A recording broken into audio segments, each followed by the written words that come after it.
You've thought it before, but you never said it out loud.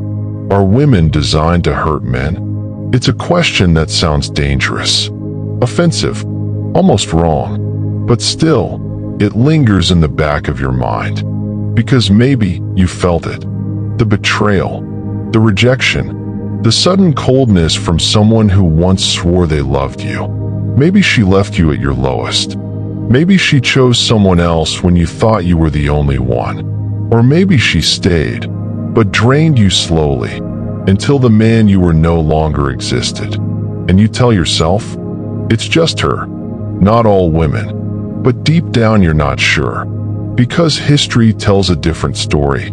Because biology whispers a darker truth. Because nature is not kind. And in this first chapter, we need to strip away the romantic illusions we've been fed. We need to look at human relationships the same way we'd look at lions in the wild. Without judgment, without sentiment, just reality.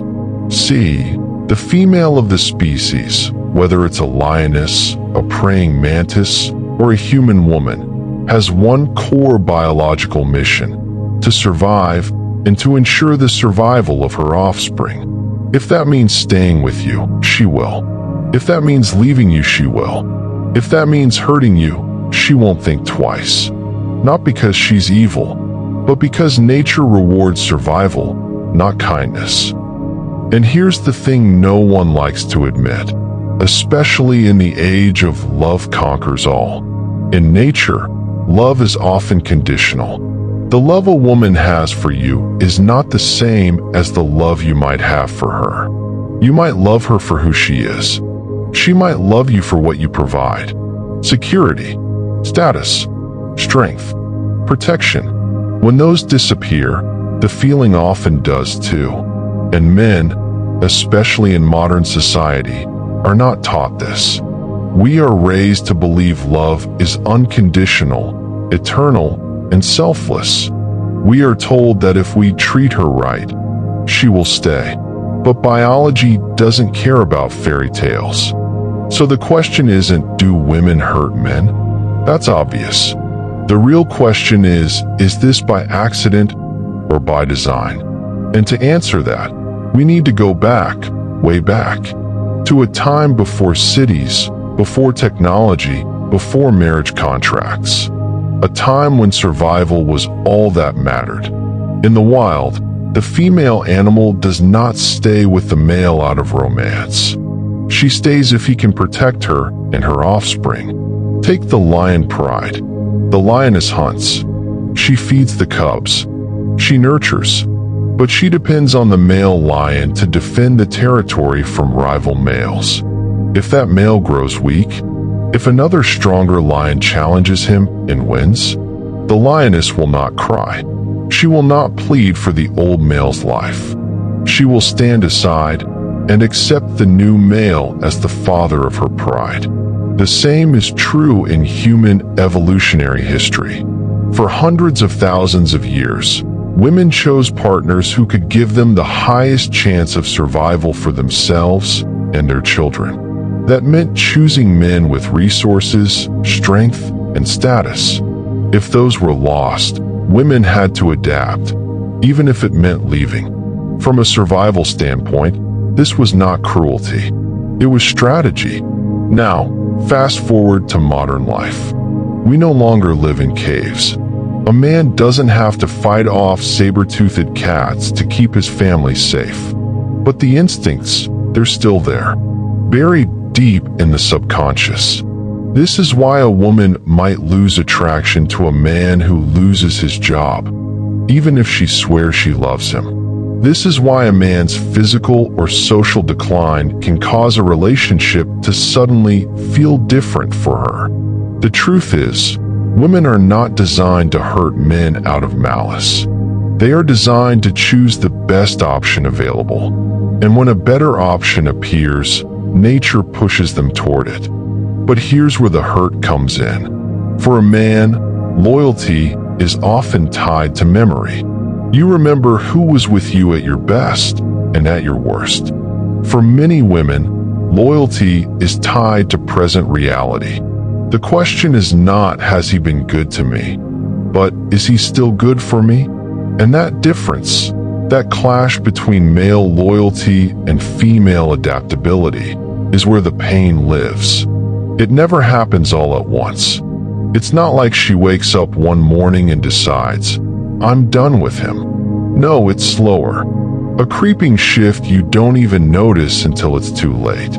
First, she laughs less at your jokes. Then, the texts become shorter. Then, the affection becomes functional. A quick kiss on the cheek, a distracted love you while scrolling her phone. You tell yourself it's stress, work, bills, life. But what's really happening is a silent recalibration. She's measuring, weighing, comparing, not always consciously, but instinctively. Because for her, attraction is not a fixed point. It's a meter that moves based on what you represent right now. And if she feels, even slightly, that you are slipping, the meter drops. Here's the brutal part. You can't talk her out of it. You can't remind her of the good times and expect her to feel the same. Because those memories mean more to you than to her. For you, love is built on history. For her, love is built on the present moment and the future she can imagine. If you don't match that image, she won't always tell you directly, but her behavior will. And most men miss these signs until they're standing alone, wondering how the woman who once adored them became so cold. You might want to believe that this is a flaw in women, that it's unfair, even cruel. But to truly understand it, you have to see it for what it is, a survival code written into human nature long before love songs and wedding rings existed. In the ancient world, a woman who chose wrong could die. Choosing a man who couldn't protect her meant hunger, danger, and death for her and her children. So nature designed her to be watchful, to always be scanning, not for romance, but for security. This is why strength, competence, and stability are so magnetic to women, and why losing them can be so deadly to attraction. It's not gold digging. It's not being shallow. It's biology running in the background like a survival app she can't delete. And here's the key lesson men rarely hear. You can't demand loyalty from someone whose survival instinct is telling them to move on. You can't make nature forget the laws it's been enforcing for millions of years. The only way to keep her is to keep being the man worth keeping. Not once, not sometimes, but always. That's exhausting. That's unfair. And that's reality. Now here's where most men go wrong. They hear all of this and become bitter. They start resenting women. They call them untrustworthy, heartless, manipulative. But that's the wrong takeaway. Because once you see this truth clearly, you're free. Free from illusions. Free from the need to hope she'll love you no matter what.